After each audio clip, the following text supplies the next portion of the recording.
apologize very deeply for running late.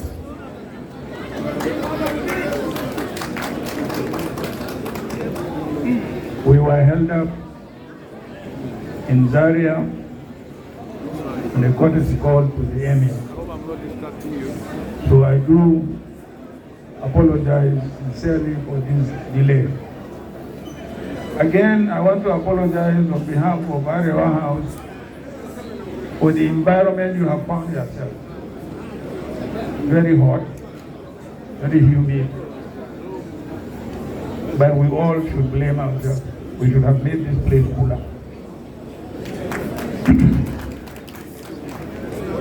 I thank the Arewa House for really giving me this platform to speak to such a very distinguished audience. I particularly want to thank all those who are present here today and who have been suffering the heat. Your love for northern Nigeria is evident in that you have left your regular pursuits to be here and to interact with us on issues that are germane to the progress of the nation and indeed to the entire nation. Really, your presence here inspires me quite a lot. I am immensely grateful to the management of Arewa House for providing a platform to outline the contours of my development agenda for our great nation. As I aspire to govern Nigeria with your support, inshallah, I find it necessary to unveil a policy document which encapsulates my vision for a united, prosperous society in which all citizens can realize their full potentials in a secure and decent environment. It sets out my policy priorities and my strategies for dealing with Nigeria's complex challenges. It is my hope that all those who aspire to govern Nigeria will be given the same platform to unveil their policy priorities and programs. As we go to the polls in February 2023, there can be no better opportunity for the public to interrogate our ideas and strategies to deal with a plethora of local and national issues from the mundane to the most complex, particularly those issues that have important weight on the future of northern Nigeria. I hereby present myself for that interrogation. You can interrogate me today. However, I would like to caution that northern Nigeria's current social and economic challenges call for reflection. The partisan politicking, irrespective of our political differences, it should be our collective desire to see northern Nigeria fulfill our potentials in the not too distant future. I can't wait. We must build consensus on one goal. Northern Nigeria must have its prosperity restored. It must re-emerge as a vibrant, prosperous, and self-reliant economy, operating in a peaceful, secure, and disciplined environment. Anything other than this goal cannot be an option for us in northern Nigeria. This way we share the dreams of our leader and foremost nationalist, Sir Ahmadu Bello, Mr. Donald Sokoto, a premier of Northern Region, in announcing his 6-year development plans for the region. He noted the need for Northern Nigeria, and I quote, to catch up quickly with even the most economically and socially developed countries in the world. And I quote, that was Ahmadu Bello. He had a vision to transform the region into the largest economy and the hub of investment and commercial activity in Western Sudan, a region whose development would be anchored on the resources and the resourcefulness of its people. He enjoined on several occasions our businessmen to embrace modern industrial pursuits and revive that spirit of adventurous entrepreneurship which made medieval pre-colonial northern Nigeria a great region.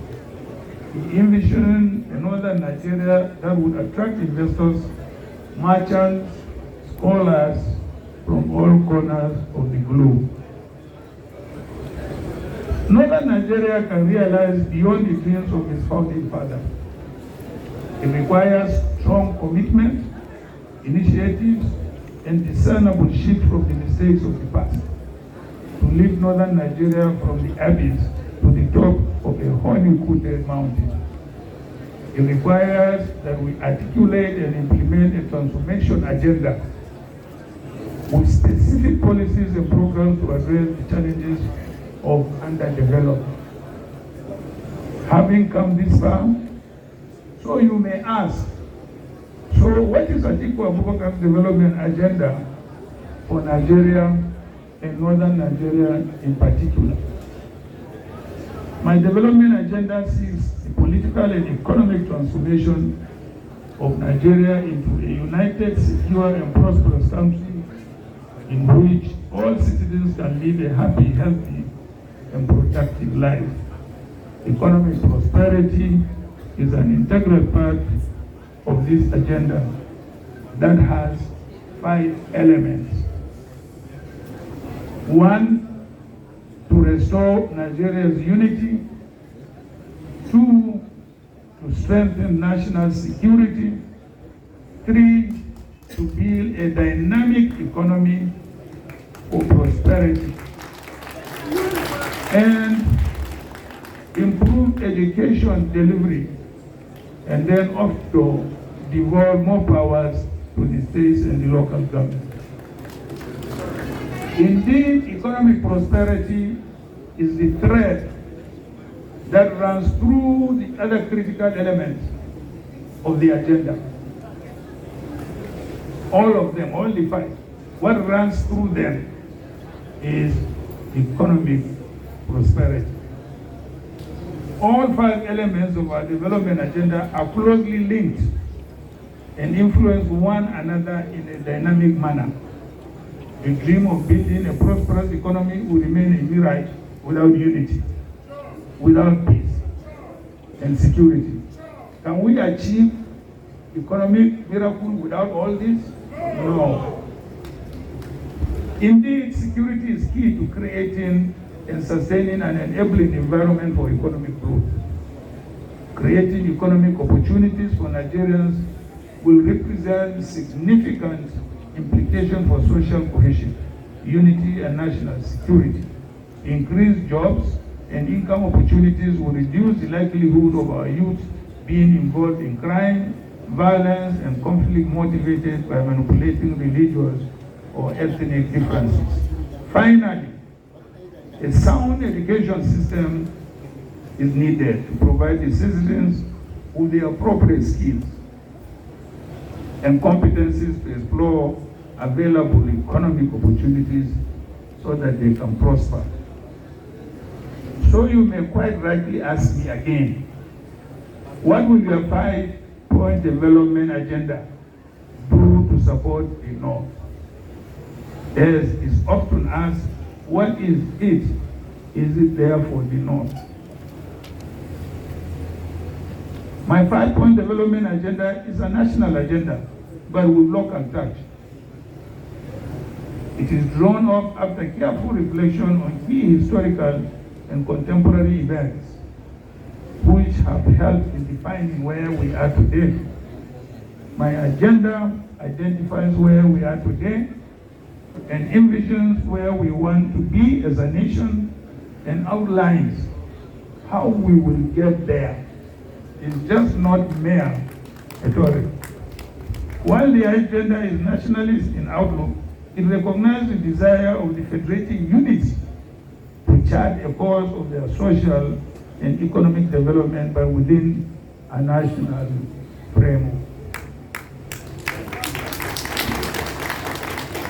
It does also recognize that the federating units' development prospects depend largely on the political and economic dynamics of the Nigerian economy. At all times, a strong and healthy Nigerian economy with a stable macroeconomic environment will be a pertinent factor in their development. Above all, the implementation of the agenda will require cooperative engagements with the states and local governments and across a broad range of private and public stakeholders and a range of state actors at both federal and state levels. I shall outline briefly below the areas of convergence between the 5-point development agenda for Nigeria and development aspirations of northern Nigeria. Growing the economy bigger and faster, the policy priority of the development agenda is to double the size of the Nigerian economy and achieve a GDP of approximately 900 billion by 2030. This would raise Nigeria's GDP per capita from the current levels of approximately 2,000 to 5,000, with additional significant impact on jobs and poverty. Although current growth projections are significantly lower, Nigeria has the potential to achieve this and become one of the top 15 global economies. It's doable, it's possible, we are support, we can do it. To restore its prosperity, the North must grow its economy. The North must grow its economy. Over the years, the region has suffered deindustrialization and long-term social and economic decline.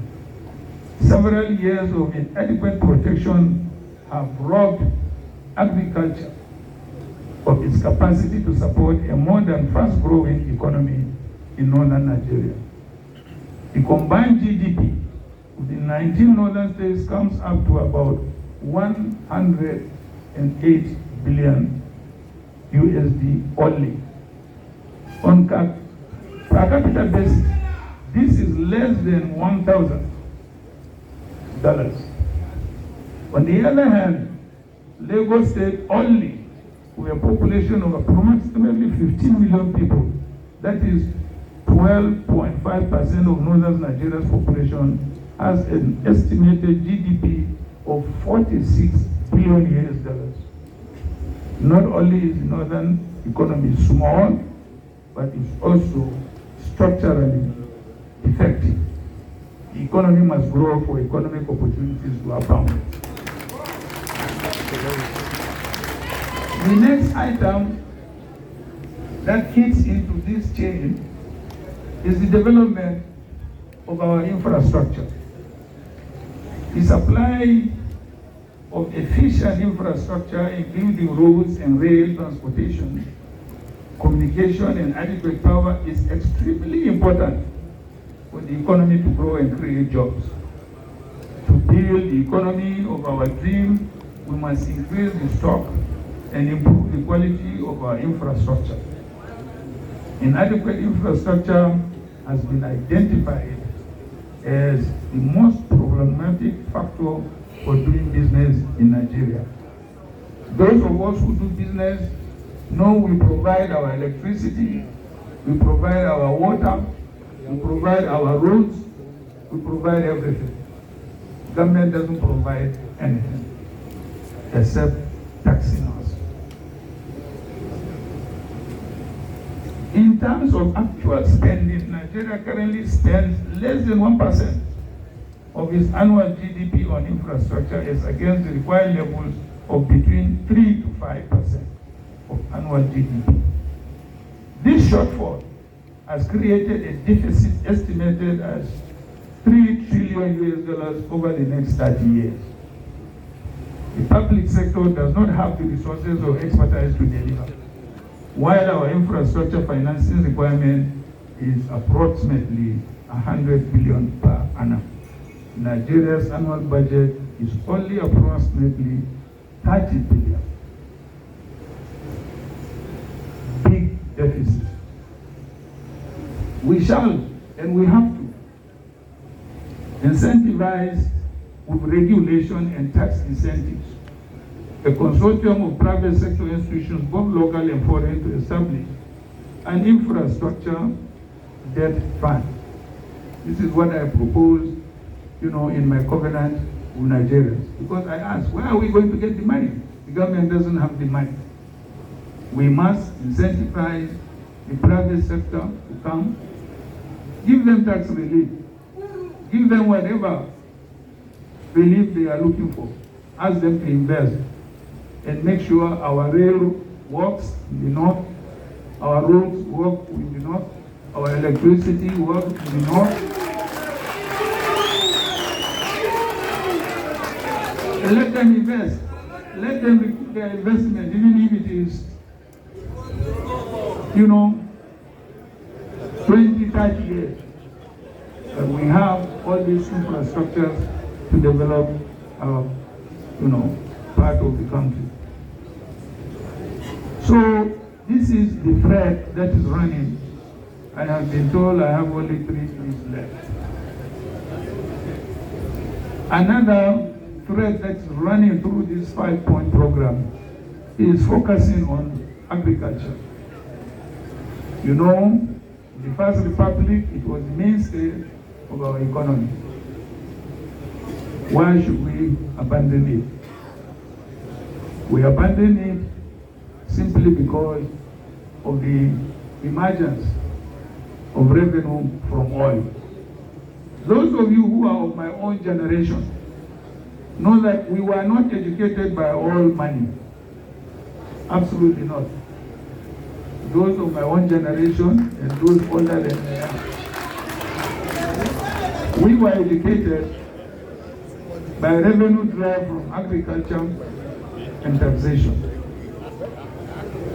So what can we do to make sure that we wean ourselves from dependence on oil? So agriculture, again here, is one top priority. I intend to make sure the North receives the greatest support so that we can reinvent our agriculture. The fourth is stimulating medium, small enterprises. Medium, small enterprises are what provides prosperity and employment to the lower and middle income people in our country. I can give you an example which I have always given. I have a micro-standard finance bank which is today one of the best in the country. And it empowers virtually only women. And as a result of that, we have moved 45,000 families out of poverty in my state to a state of prosperity. But all of them women. So that is why I propose that we will set aside 10 billion USD to promote small medium enterprises for our young entrepreneurs who leave school so that they can start up their own businesses.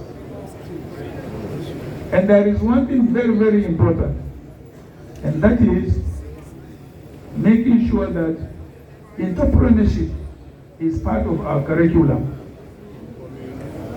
If you have attended my university in Yola, whether you are studying law or engineering or political science, you must find that you must study entrepreneurship. It's a compulsory subject. This is because We want you, when you come out, you don't have to look for a job. When you come out, we want you to create jobs for yourself and for others. So, this is another thread in my 5-point program. And of course, once you are able to move out hundreds of thousands of people from poverty, you can be rest assured that you are making progress. And then, of course, finally, or before finally, is the issue of restructuring or devolving more powers to the states and the local government. When about 2004, when I started advocating for restructuring, I had a very, very, very strong opposition from the north. Very strong.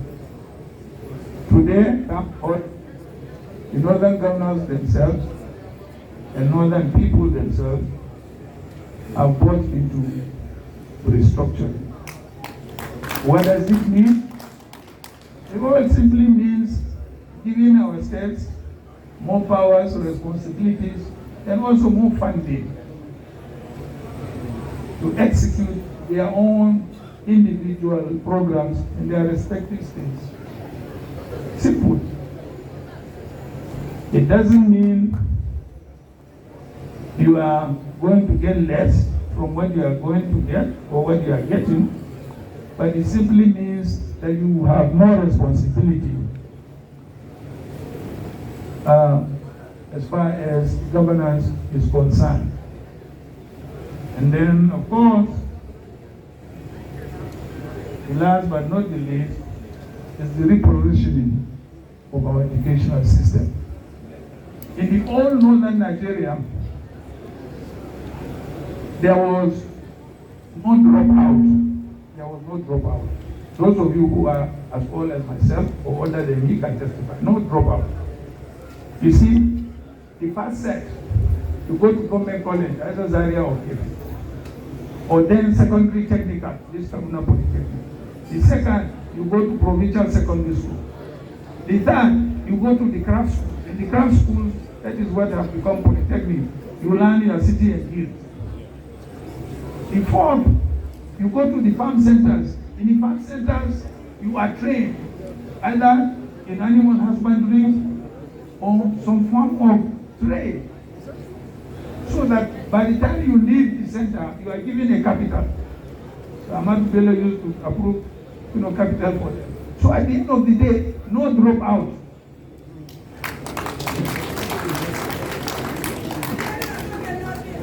So, distinguished ladies and gentlemen, education is the last thread.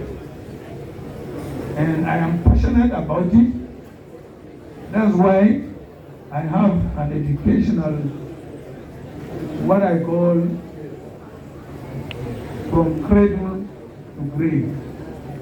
I have a kindergarten, I have a nursery, I have a secondary, I have a primary, I have a secondary, I have a university, all located in one location. So you can start as a baby until you get your PhD, and then you teach in the same university, you retire there, you die there, and you are buried there. So that's what we call from cradle to grave. So for me, education is fundamental, is non-negotiable. Non-negotiable. So my fellow brothers and sisters of the Arewa community, I am an optimist. I believe we can unite and do it together and propel northern Nigeria or northern states to a higher level of prosperity, peace, security, and unity. I want to thank you very much for giving me this opportunity, and I can now have the privilege to answer your questions. God bless you all.